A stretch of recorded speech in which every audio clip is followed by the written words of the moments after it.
to Conquering Mount Scrapmore with Brenda. I'm Brenda, and we're here today with another episode of Happy Scrappy Overflow. Yay! We're at step 5 already, and this is what we're doing. Now, you're probably sitting there like, wow, that sheet looks kind of mangled. Well, this is what I did. So I'm almost ready to, put out 4. So today we're going to be doing 1 block of the Scrappy Happy Overflow.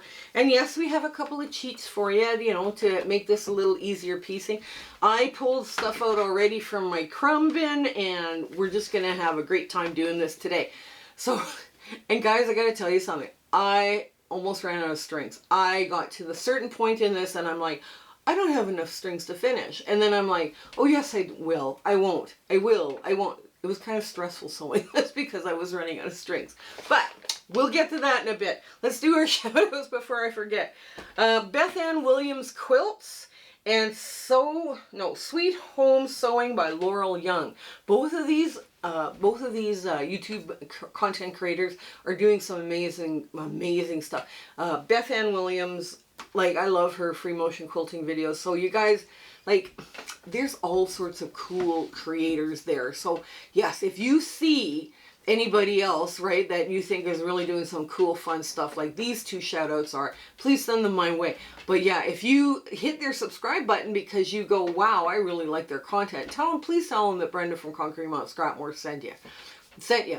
Now, also making comments, thumbs up, share, like, subscribe, hype, hitting the bell. All of these things help our analytics as well. And it helps push our videos so that we can give and continue to give more quilters some fun free patterns. So we would love if you could do any and all of those things. That would be great. We also have a Facebook group. It's warm and welcoming. And if you're part of that Facebook community, please come join. Our admins say, please answer the questions and agree to the rules. Otherwise, I can't let you in.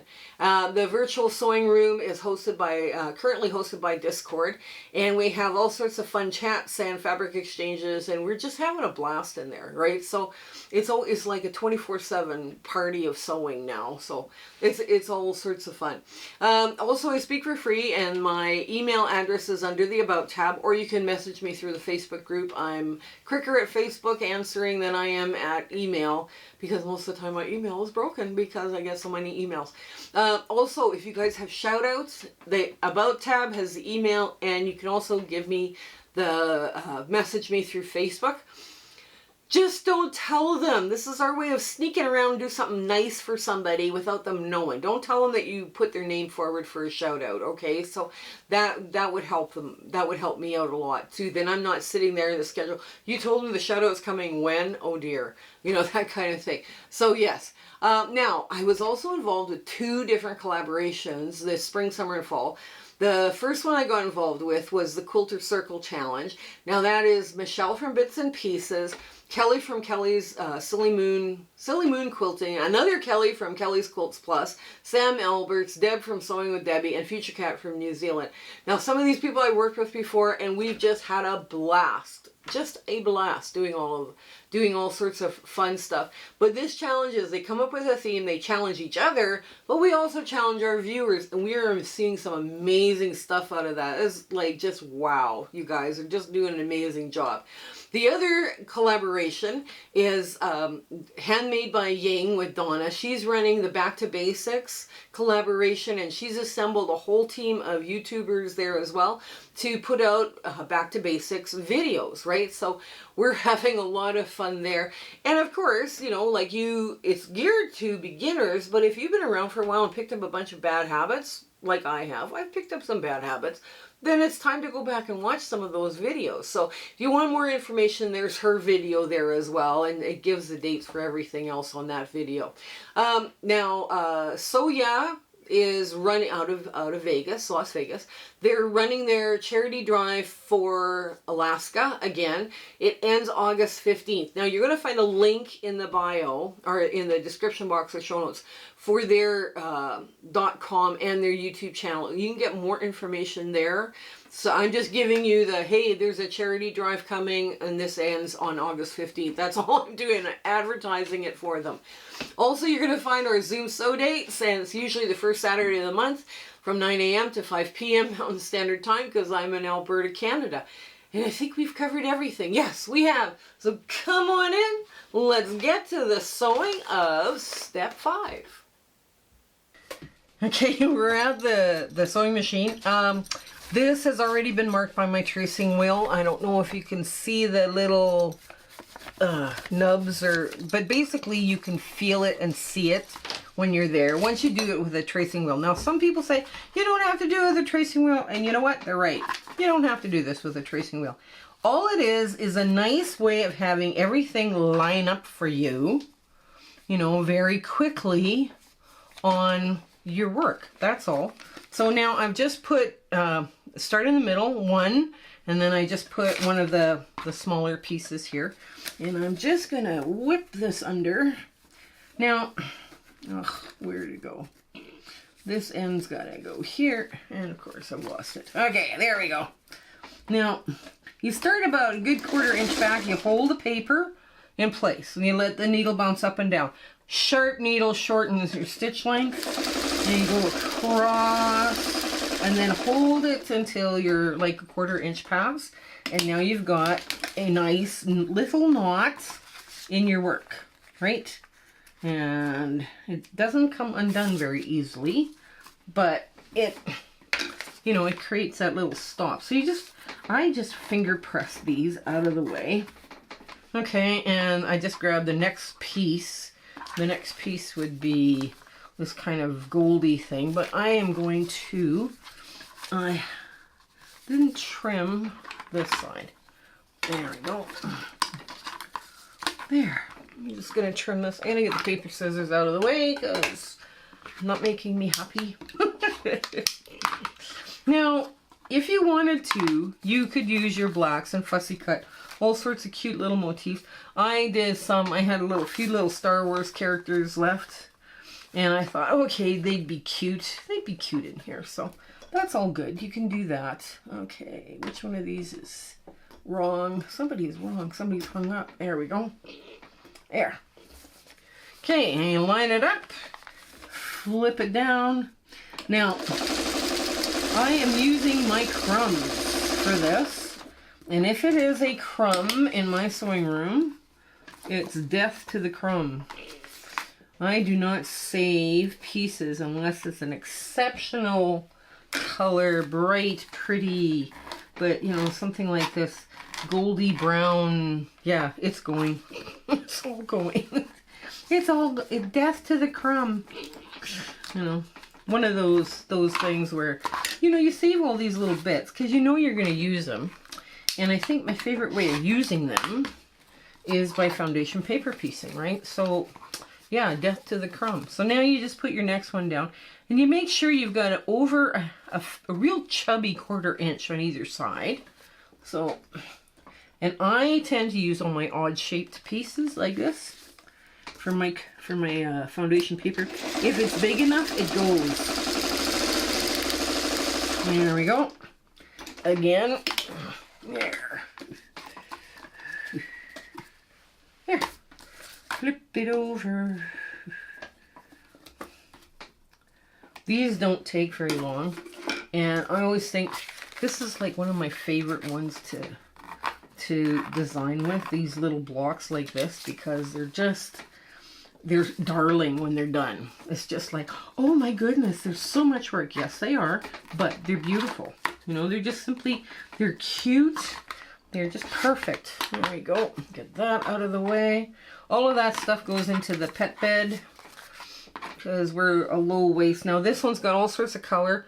I don't want the white because the white shouldn't be there. I need color saturation. So I'm going to put it with the colored side first. And hold it. And move it across. Hold it again. Once it's past that 1/4 inch. And there is your first round. Right? Just very quick, very simple little first round. Now, I don't necessarily trim all of it at once. I know you're sitting there, why not? Because the next round's white. And sometimes these little rounds are easier to do if you just do like 2 sides at once, at one go, like, and you leave the rest on. and then you trim again. Trim some more. This is all pet bed that I'm trimming off. And I'm going to do this side, the opposite side.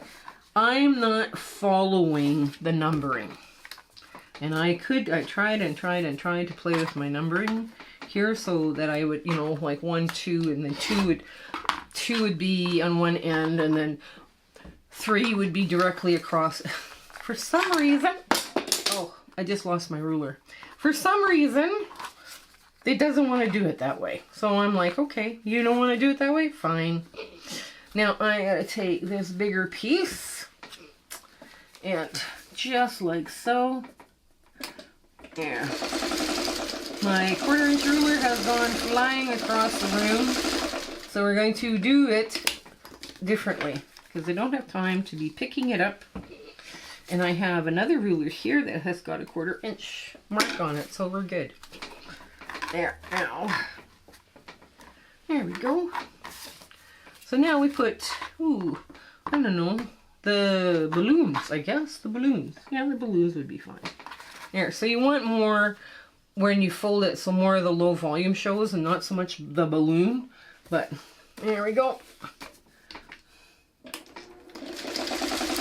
There.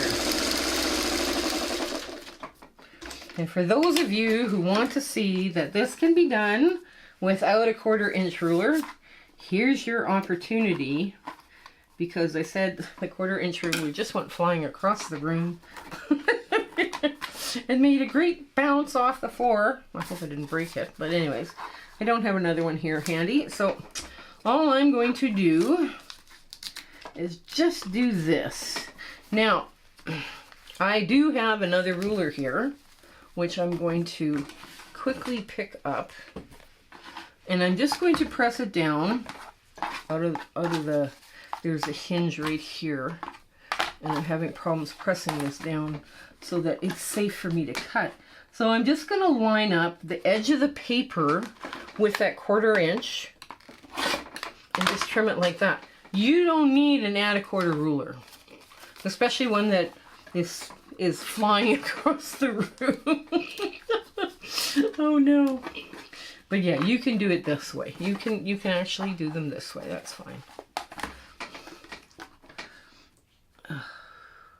I've dropped them, and I, early in the day, and I go, okay, I don't know where it fell, but I'll find it later.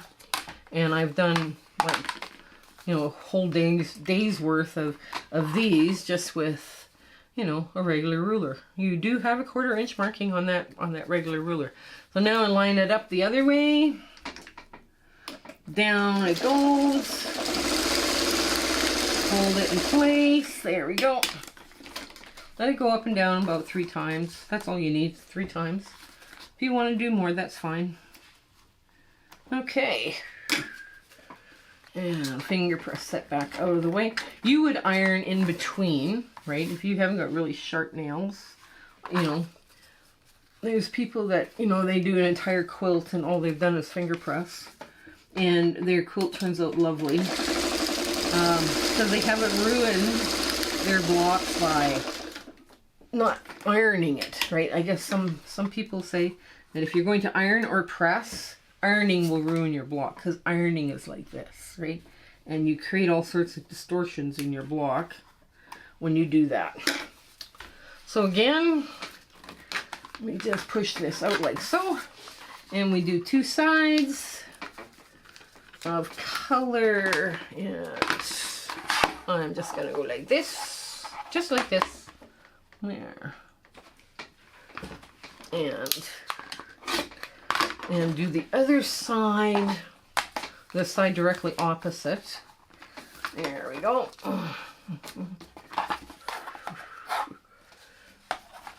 I think, was it Teresa Down Under? Is it Teresa Down Under? She never uses a 1/4 inch ruler. And then there's people that they just trim by eyeball, which I mean works too, right? I mean, if you're trimming it by eyeball, it will work, right? So let me just put this just like so. And yes, it's way big, but it's fine. That's this crumb with the spider stuff on it has been sitting in that crumb bin for forever. So it's time it goes.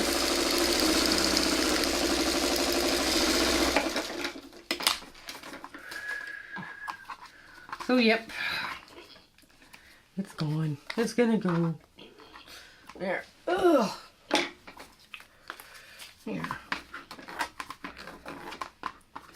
And we just pull off the extra string bits. Okay. This is another one that's been sitting there for a while. Beautiful fabric though. Beautiful fabric. But it's like it's an interesting fabric. Okay. There we go.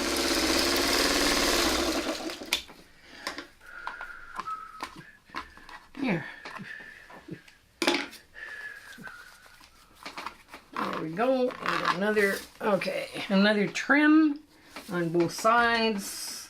And now you want to make sure you're not pulling that corner right off. Right? You gotta kind of be gentle with it.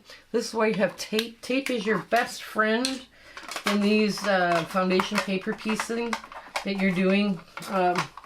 Sometimes the paper you're using is really thin, and all of a sudden you have quite the mess. Just let me get this lined up and away from the hinge. Here.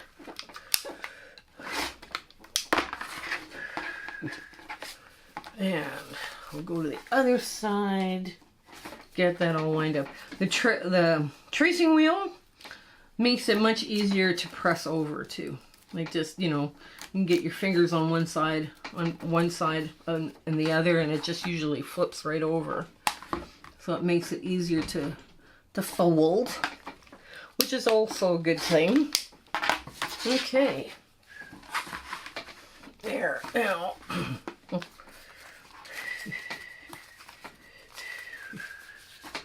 I'm going to put this piece right here. That's a nice, bright, happy piece. I have lots of this orangey red.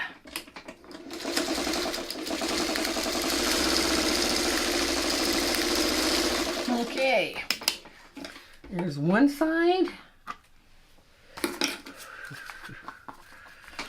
And then the other side. There we go. Oh, we should probably put more interesting stuff down there. Okay. Just like that.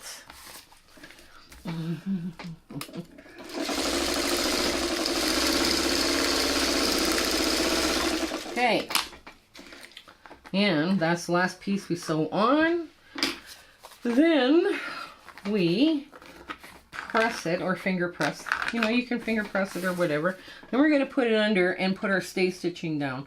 Now the stay stitching, what it will do is it will prevent distortion, because all of these pieces on the outside edge are probably, well, except for these two, they're on bias. So you don't want any distortion happening, so that's why you're doing your stay stitching. And then, and I'm doing my stay stitching actually in this case before my trimming, but you can do it whenever, because once your stay stitching is on and your trimming is done, you can remove that paper. You know, there's no reason to have on that paper anymore. So what I would do, see, very quick, very efficient. I had 3 more on the same page that I finished sewing, so I have to trim those up too. But here we go. It's easier to work with them one at a time like this than to sew them, you know, sew them like this. Now this is measuring 3.5 unfinished. There, oops, oh dear, there we go. Get all lined up again. Here we go. And these pieces here are too small for me to work with, so they go in the pet bed. Even they're a great color in that, but they go in the pet bed anyways. So what I will do is I will finish trimming these and we'll get back to our ta-da moment. So here is the cornerstones for the sashing, the inner sashing. Now there will be other cornerstones for the outer border. Those are coming up next, right after this. Now this paper has gotten mangled quite a bit, by sewing and folding and all the rest of the stuff. So these pieces come out really quite quickly. You know, like I'm not struggling with anything here. You know, it's just, it is what it is. Once you put your stay stitching on, essentially you can peel your block. Peel the paper off your block. Don't let it get too crazy. It's a little lighter to store. Now, I'm going to give one to my cameraman to hold up in front of the camera, because if you can fussy cut whenever you can fussy cut, please do. Now, we're filming this. Can't get it to focus. We're filming this on May 4th, and, you know, Star Wars Day. And I'm a Star Wars science fiction person. I love my science fiction. My cameraman's going, I was not expecting that, but that's okay. When you have the opportunity to fussy cut, do it. Might as well. Just do it. Or they call it intentional cutting, or they used to call it fussy cutting. I don't know what they call it. I think it's intentional cutting now. They do. Where you take a little motif and you put it right in the center of your block and you just have fun with it. And you're able to do that with foundation paper piecing as well, is that you can do a little bit of fussy cutting and, you know, just kind of line it up as to where it is. Now, if you have a light box, you can kind of see where your image is that you're trying to fussy cut, and you can put it there. I just use a window or a light overhead or whatever. I kind of line it up the best I can and hope for the best. And so far, it's been good. Anyway, so now completely peeled and ready to go, and I take all of this stuff and I put it in my waste garbage, and you know, that's where we're at. I probably peeled all of these over 2 nights, taking my time, not getting no stress, no nothing, just, you know, happy little things. So this is how many you need. The pattern has how many you need for the entire quilt, for all the sashing, because this is the inner sashing, not the border, right? So this one was so much fun to do, and it's a great way of using up those crumbs, right? So I really like doing minis like this for crumbs, because it's just, you know, that quick, right? And you could make a lot. I have a lot of crumbs. I could make a lot of blocks like this. Anyways, so you guys stay well. Take care. I hope your 1/4 inch is right on the money and you winning bob and chicken on a weekly basis. Okay, so until we see each other again, all right, bye. My husband and I would like to thank you for all of your support and watching our videos and sharing and liking. It has just been, you've put us on such an amazing journey, and we are having so much fun. I hope everything is going so well in your life, and you know, your 1/4 inch is perfect. Everything is working out for you. And we're just so happy to be part of your lives, and you having, like I say, you're watching us. I was just so thrilled that you're doing that. So I want to say goodbye, and I want to thank you with all my heart. Okay? Take care. Bye.